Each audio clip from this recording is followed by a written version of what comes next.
സുഹൃത്തെ, വർഷങ്ങൾക്ക് മുൻപേ 1986 ഒരു വോയിസ് മെസ്സേജ് പുറത്തിറക്കി. അത് ലോകത്ത് ലക്ഷക്കണക്കിന് ആളുകളുടെ ജീവിതത്തിൽ അത്ഭുതങ്ങൾ സംഭവിപ്പിച്ചു. ആ വോയിസ് മെസ്സേജ് കുറച്ച് ദിവസം അവർ മുടങ്ങാതെ കേൾക്കുക മാത്രമാണ് ചെയ്തത്. ഏൾ നൈറ്റിംഗേൽസിൻ്റെ ദി സ്ട്രേഞ്ചസ്റ്റ് സീക്രട്ട്, വിചിത്രമായ രഹസ്യലേഖനം. എൻ്റെ ഈ പ്രിയ സുഹൃത്തും മുടങ്ങാതെ കുറച്ച് ദിവസം ഇത് കേട്ടാൽ അത്ഭുതങ്ങൾ സംഭവിക്കും. അത് ഇങ്ങനെയായിരുന്നു. ഞാൻ നിങ്ങളോട് ഏറ്റവും വിചിത്രമായ ഒരു രഹസ്യം പറയാം.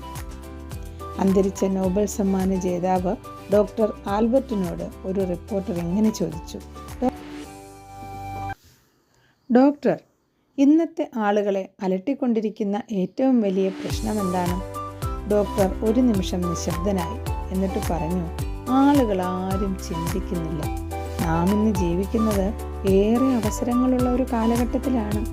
ആയിരക്കണക്കിന് വർഷങ്ങളായി മനുഷ്യരാശി കാത്തിരുന്നതും കഠിനാധ്വാനം ചെയ്തതും എല്ലാം ഇത്തരത്തിലുള്ള ഒരു കാലഘട്ടത്തിന് വേണ്ടിയിട്ടായിരുന്നു. ഇതുവരെ ഉണ്ടായിട്ടുള്ളതിൽ വെച്ച് ഏറ്റവും സമ്പന്നമായ യുഗത്തിലാണ് നാം ഇന്ന് ജീവിക്കുന്നത്. ഇവിടെ എല്ലാവർക്കും ധാരാളം അവസരങ്ങളുണ്ട്. നമുക്ക് 25 വയസ്സിൽ ജീവിതം തുടങ്ങിയ 100 ആളുകളുടെ ഉദാഹരണം എടുക്കാം. 65 വയസ്സാകുമ്പോൾ അവർ എവിടെ എത്തിച്ചേരുന്നുവെന്ന് നിങ്ങൾ ഒരിക്കലെങ്കിലും ചിന്തിച്ചിട്ടുണ്ടോ? ഈ 100 പേർ എല്ലാവരും തങ്ങൾ വിജയിക്കണമെന്ന് വിശ്വാസത്തോടെ, പ്രതീക്ഷയോടെ ജീവിച്ചവരാണ്. നിങ്ങൾ വിജയിക്കാൻ ആഗ്രഹിക്കുന്നുണ്ടോ എന്ന് 100 പേരോടും ചോദിക്കുകയാണെങ്കിൽ തീർച്ചയായും ഉണ്ട് എന്ന മറുപടി ആയിരിക്കും എല്ലാവരും തരിക.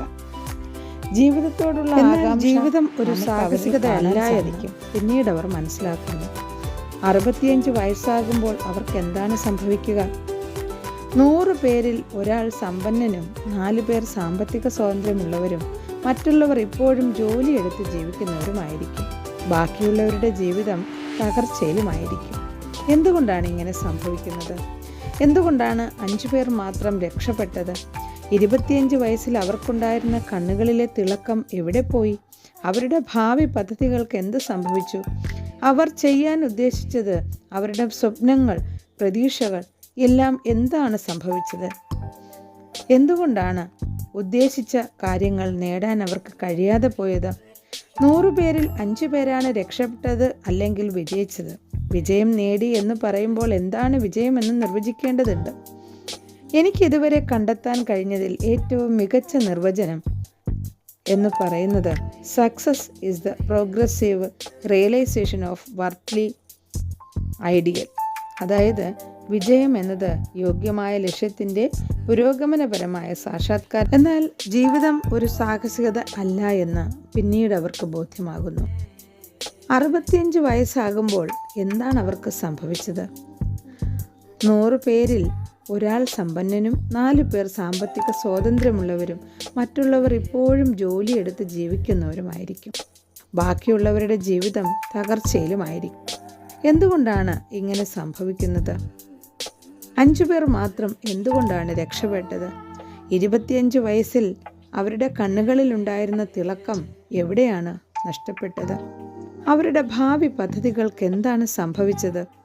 അവർ ചെയ്യാൻ ഉദ്ദേശിച്ചതും അവരുടെ സ്വപ്നങ്ങൾക്കും പ്രതീക്ഷകൾക്കും എന്താണ് സംഭവിച്ചത്?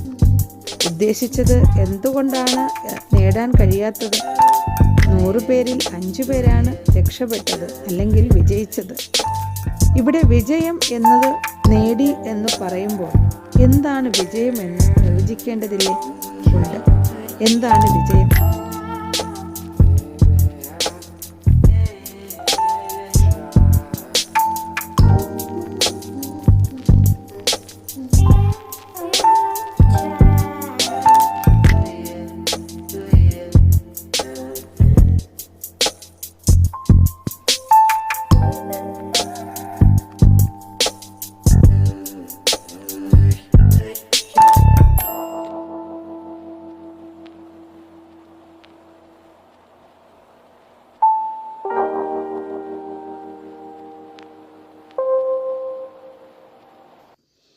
എന്തുകൊണ്ടാണ് ഇങ്ങനെ സംഭവിക്കുന്നത്?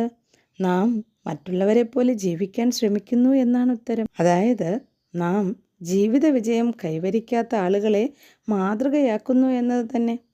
സമൂഹത്തിൽ വിജയം നേടാത്ത 95% ആളുകളോട് നാം താരതമ്യപ്പെടുത്തി ജീവിക്കുന്നു. ഇങ്ങനെയുള്ള താരതമ്യം എന്തുകൊണ്ടാണ്? അതിനുള്ള ഉത്തരം അവർക്ക് തന്നെ അറിയില്ല.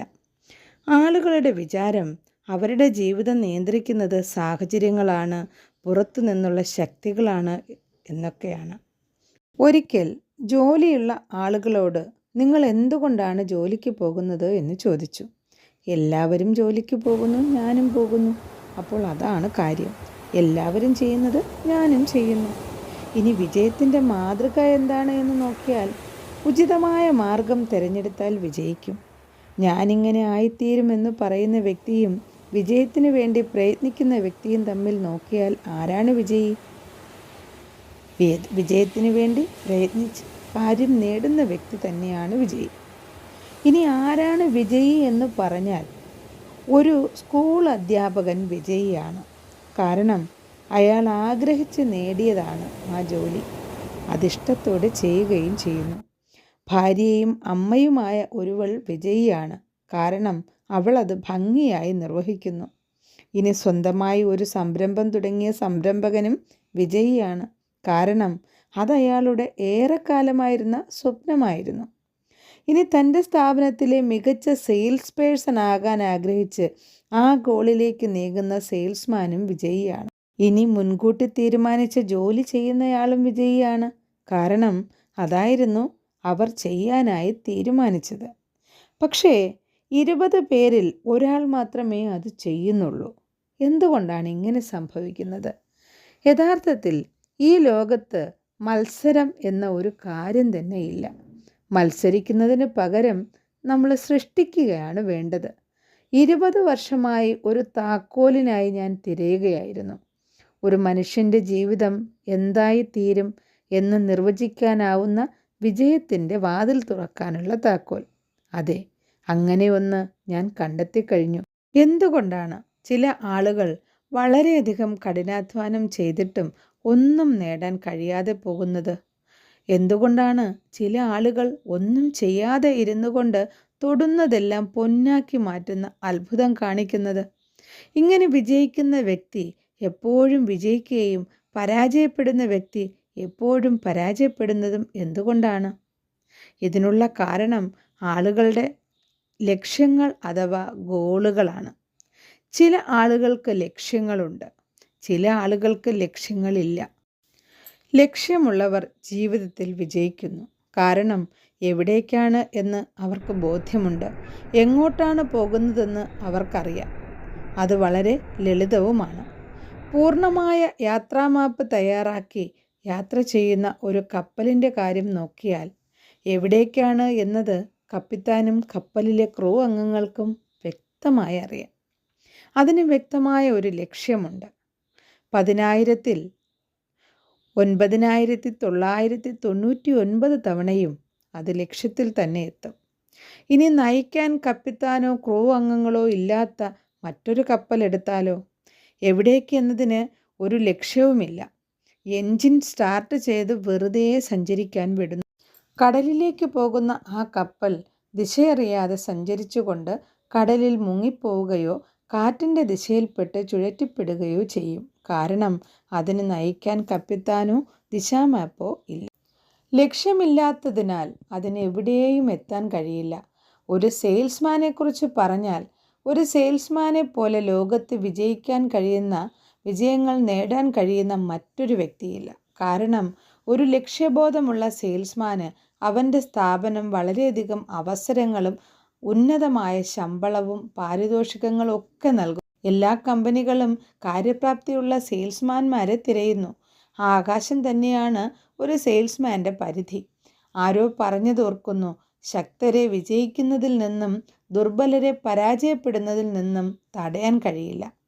ജീവിക്കുവാനോ ഒരു കുടുംബം പുലർത്തുവാനോ പ്രത്യേക കഴിവോ അറിവോ ഒന്നും ഇന്ന് ആവശ്യമില്ല. അതുകൊണ്ട് തന്നെ ഇന്ന് ജീവിക്കുവാൻ വളരെ എളുപ്പമാണ്. ഒരു വ്യക്തി ആഗ്രഹിക്കുന്നത് സുരക്ഷിതത്വമാണെങ്കിൽ സുരക്ഷിതമായ ഒരു പീഠഭൂമി നമുക്കുണ്ട്. നേടുകയും ചെയ്യാൻ ഇപ്പോൾ മുതൽ നിങ്ങൾ ആഗ്രഹിക്കുന്ന കാര്യങ്ങൾ ക്രമമായി സംഭവിക്കുകയും സങ്കടങ്ങളോ വിഷമങ്ങളോ നേരത്തെ അനുഭവിച്ചു കൊണ്ടിരുന്ന ഉത്കണ്ഠയോ ഭയമോ ആധിക്യമോ വിഷമങ്ങളോ ഒന്നുമില്ലാത്ത എല്ലാം കഴിഞ്ഞകാല അനുഭവങ്ങൾ മാത്രമാണെന്ന് നിങ്ങൾ ചിന്തിക്കുക. ഞാൻ ഉറപ്പിച്ച് പറയുന്നു, നാം എന്തു ചിന്തിക്കുന്നുവോ അതായി മാറുന്നു. നമ്മുടെ ചിന്തകൾ നമ്മെ അതാക്കി മാറ്റുന്നു. ഈ ഒരു കാര്യം തത്വചിന്തകരും പ്രവാചകരും ജ്ഞാനികളും എല്ലാം അംഗീകരിച്ചിട്ടുണ്ട് എന്ന് നമ്മുടെ ചരിത്രങ്ങൾ പരിശോധിച്ചാൽ മനസ്സിലാക്കാൻ സാധിക്കും. വിജയത്തിൻ്റെ താക്കോലും പരാജയത്തിൻ്റെ താക്കോലും നിങ്ങളുടെ കയ്യിൽ തന്നെയാണ്. നാം എന്തു ചിന്തിക്കുന്നുവോ അതായി തന്നെ തീരുന്നു. ഇതൊരു വിചിത്രമായ രഹസ്യമാണ്. എന്തുകൊണ്ടാണ് ഈ വാചകം വിചിത്രവും രഹസ്യവുമാകുന്നത്? യാഥാർത്ഥ്യത്തിൽ ഇതൊരു രഹസ്യമല്ല, നമ്മിൽ പലരും അറിയാതെ പോയതാണ് എന്ന് മാത്രം. ആദ്യകാല ജ്ഞാനികളിൽ പലരും ഇക്കാര്യം വെളിപ്പെടുത്തിയിട്ടുണ്ട്.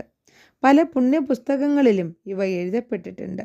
എന്നാൽ വളരെ കുറച്ച് ആളുകൾ മാത്രമാണ് ഇതേക്കുറിച്ച് പഠിക്കുകയും മനസ്സിലാക്കുകയും ചെയ്തിട്ടുള്ളത്. അതുകൊണ്ടാണ് ഇത് വിചിത്രമായത്. അത്തരം വിചിത്രത ഉള്ളതുകൊണ്ട് തന്നെ അത് രഹസ്യവുമായി.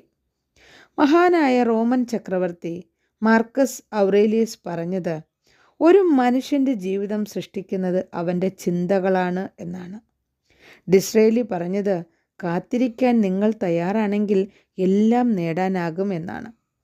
ഒരു നീണ്ട ധ്യാനത്തിനൊടുവിൽ എനിക്ക് മനസ്സിലായത്, ഒരു നിശ്ചിത ലക്ഷ്യമുള്ള വ്യക്തി അത് നേടുക തന്നെ ചെയ്യും. ലക്ഷ്യപൂർത്തീകരണത്തിന് വേണ്ടി അവരുടെ നിലനിൽപ്പിനെ പോലും അപകടപ്പെടുത്തുന്ന അനുഭവങ്ങൾ ഉണ്ടായാലും അവൻ ലക്ഷ്യം പൂർത്തീകരിക്കും. അവനെ ആർക്കും തടയാനാകില്ല. ഒരു വ്യക്തി എന്നാൽ ആ വ്യക്തി ഒരു ദിവസം മുഴുവൻ ചിന്തിക്കുന്നത് എന്തോ അതുതന്നെ. മനുഷ്യന് അവൻ്റെ മനോഭാവത്തിൽ മാറ്റം വരുത്താൻ സാധിച്ചാൽ അവൻ്റെ ജീവിതത്തിൽ തന്നെ മാറ്റം കൊണ്ടുവരാൻ സാധിക്കും എന്ന് വില്യം ജെയിംസ് പറഞ്ഞിട്ടുണ്ട്. ഫലത്തെക്കുറിച്ച് മാത്രം ചിന്തിച്ചാൽ തീർച്ചയായും അത് നേടാനാകും. അതിനുള്ള വഴികൾ നിങ്ങളുടെ മുന്നിൽ തുറക്കപ്പെടും.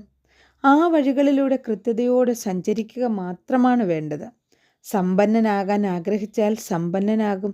പഠിക്കാൻ ആഗ്രഹിച്ചാൽ ജീവിതം നിങ്ങൾക്ക് വളരെ പാഠങ്ങൾ നൽകും. നാം എന്തു ചിന്തിക്കുന്നുവോ അത് തന്നെ നമ്മളെ തേടിയെത്തും. നെഗറ്റീവായി ചിന്തിച്ചാൽ നെഗറ്റീവും, പോസിറ്റീവായി ചിന്തിച്ചാൽ പോസിറ്റീവും ലഭ്യമാകും. അപ്പോൾ പോസിറ്റീവായി മാത്രം ചിന്തിക്കുകയല്ലേ നല്ലത്? ജോർജ് ബെർണാഡ് ഷാ പറഞ്ഞത് ഇങ്ങനെയാണ്, ആളുകൾ എപ്പോഴും തങ്ങളുടെ സാഹചര്യങ്ങളെ കുറ്റപ്പെടുത്തിക്കൊണ്ടിരിക്കുന്നു. അതായത്, എനിക്ക് ജീവിത വിജയം നേടാനാകാത്തത് എൻ്റെ മാതാപിതാക്കൾ കാരണമാണ്, എൻ്റെ സാഹചര്യങ്ങൾ കൊണ്ടാണ് എന്നിങ്ങനെ. ഒന്ന് ചിന്തിക്കൂ, ജീവിത വിജയം കൈവരിച്ച പലരും വിജയത്തിൻ്റെ വഴിയെ സഞ്ചരിച്ചവരല്ലേ? അവരുടെ ജീവിത സാഹചര്യങ്ങൾ ഒരുപക്ഷെ മോശമായിട്ടും അത് കണക്കാക്കാതെ വിജയത്തിൻ്റെ പാതയിലേക്ക് മാറി നടന്നവരല്ലേ? അതെ, സാഹചര്യങ്ങൾ സൃഷ്ടിച്ചുകൊണ്ട് നമുക്ക് വിജയത്തിലെത്താം. ഉറപ്പുള്ള മൂല്യമുള്ള ഒരു ലക്ഷ്യത്തെക്കുറിച്ച് ഒരുവൻ ചിന്തിച്ചാൽ അതിലേക്ക് പതിയെ പതിയെ അവൻ എത്തിച്ചേരും. കാരണം അവൻ്റെ മനസ്സിൽ തൻ്റെ ലക്ഷ്യം മാത്രമേ ഉള്ളൂ. ലക്ഷ്യബോധമില്ലാത്തവനാണ് ഭയവും നിരാശയും ഉത്കണ്ഠയും ഉണ്ടാകുന്നത്. ഒന്നിനെക്കുറിച്ചും ചിന്തിക്കാത്ത ഒരാളിന് ഒന്നും ആകാൻ കഴിയില്ല. മനുഷ്യൻ്റെ മനസ്സ് ഒരു കർഷകൻ്റെ ഭൂമി പോലെയാണ്. അവിടെ എന്ത് നട്ടുവളർത്തണമെന്ന് കർഷകന് തീരുമാനിക്കാം. എന്താണോ നടുന്നത് അതിൻ്റെ 100 മേനി കർഷകന് കൊയ്യാനാകും. കർഷകൻ്റെ കയ്യിൽ 2 വിത്തുകൾ ഉണ്ടെന്നിരിക്കട്ടെ. ഒന്ന് നെല്ലും മറ്റൊന്ന് വിഷവിത്തുമാണ്. വെള്ളവും വളവും നൽകി അവയെ വളർത്തിയാൽ 100 മേനി കൊയ്യാനാകും. അതായത്, എന്താണോ നാം നൽകുന്നത് അത് തിരികെ ലഭിക്കും. ഒരു വിത്ത് നടുമ്പോൾ നമുക്ക് തിരികെ കിട്ടുന്നത് 100 വിത്തുകളായിരിക്കും. മനുഷ്യ മനസ്സ് കൃഷിസ്ഥലത്തേക്കാൾ സമ്പുഷ്ടമാണ്. അവിശ്വസനീയവും നിഗൂഢവുമായ ആ കൃഷിസ്ഥലത്ത് വിജയത്തിനു വേണ്ടിയുള്ള വിത്ത് നട്ടാൽ വിജയം തന്നെ പ്രാപ്തമാകും. ഇനി പരാജയത്തെക്കുറിച്ച് മാത്രം ചിന്തിക്കുന്ന ഒരാളിന് പരാജയവും ആശയക്കുഴപ്പവും ഭയവും തെറ്റിദ്ധാരണയും ഉത്കണ്ഠയും ഒക്കെയായിരിക്കും ലഭ്യമാവുക. അതായത്, എന്താണോ നടുന്നത് അത് തിരികെ. എന്തു നടണം എന്ന് നാം ഓരോരുത്തരും തീരുമാനിക്കണം. പണം കൊടുത്തു വാങ്ങുന്ന പലതിനും വളരെയധികം പ്രാധാന്യം കൊടുക്കുകയും എല്ലാവരും കാണാറുണ്ട്.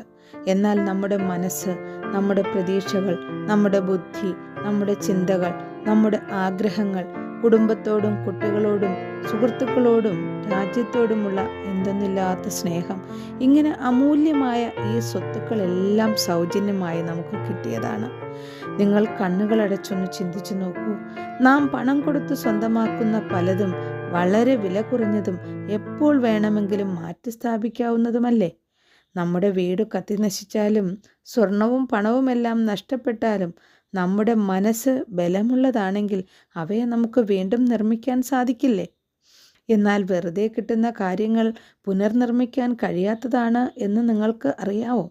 നമ്മുടെ മനസ്സിനെ നാം എന്ത് ജോലി ഏൽപ്പിക്കുന്നുവോ അത് ഭംഗിയായി നിർവഹിക്കും. ജനന സമയത്ത് സൗജന്യമായി നമുക്ക് കിട്ടുന്നതാണ് നമ്മുടെ മനസ്സ്. സുഹൃത്തെ, സൗജന്യമായി കിട്ടുന്ന കാര്യങ്ങൾക്ക് താങ്കൾ വില നൽകാറുണ്ടോ? എന്നാൽ മനസ്സിന് നാം നൽകുന്നത് ചെറിയ ചെറിയ ജോലികളാണ്. അത്തരം ചെറിയ കാര്യങ്ങൾ നേടുന്നതിന് വേണ്ടി നാം പരക്കം പായുകയും ചെയ്യുന്നു. യാഥാർത്ഥ്യത്തിൽ വലിയ ജോലികൾ മനസ്സിനു നൽകിയാൽ അവ നമുക്ക് നേടാനാകും. ഇപ്പോൾ തന്നെ നിങ്ങൾ തീരുമാനിക്കൂ. നിങ്ങൾക്ക് എന്താണ് വേണ്ടത്? എന്താണ് നേടേണ്ടത്? എന്തായിത്തീരണം? എന്ത് ലക്ഷ്യമാണ് നിങ്ങൾക്കുള്ളത്? നിങ്ങളുടെ ലക്ഷ്യം മനസ്സിൽ ഊട്ടി ഉറപ്പിച്ച് സ്ഥാപിക്കുക. നിങ്ങളുടെ ജീവിത വിജയത്തിന് വേണ്ടി നിങ്ങൾ എടുക്കുന്ന ഏറ്റവും പ്രധാന തീരുമാനമായിരിക്കും അത്. ആ തീരുമാനം നിങ്ങളെ സർവകാര്യ വിജയിയാക്കും. ഇപ്പോൾ തന്നെ തീരുമാനമെടുക്കൂ. എന്താണ് നിങ്ങൾക്ക് വേണ്ടത്?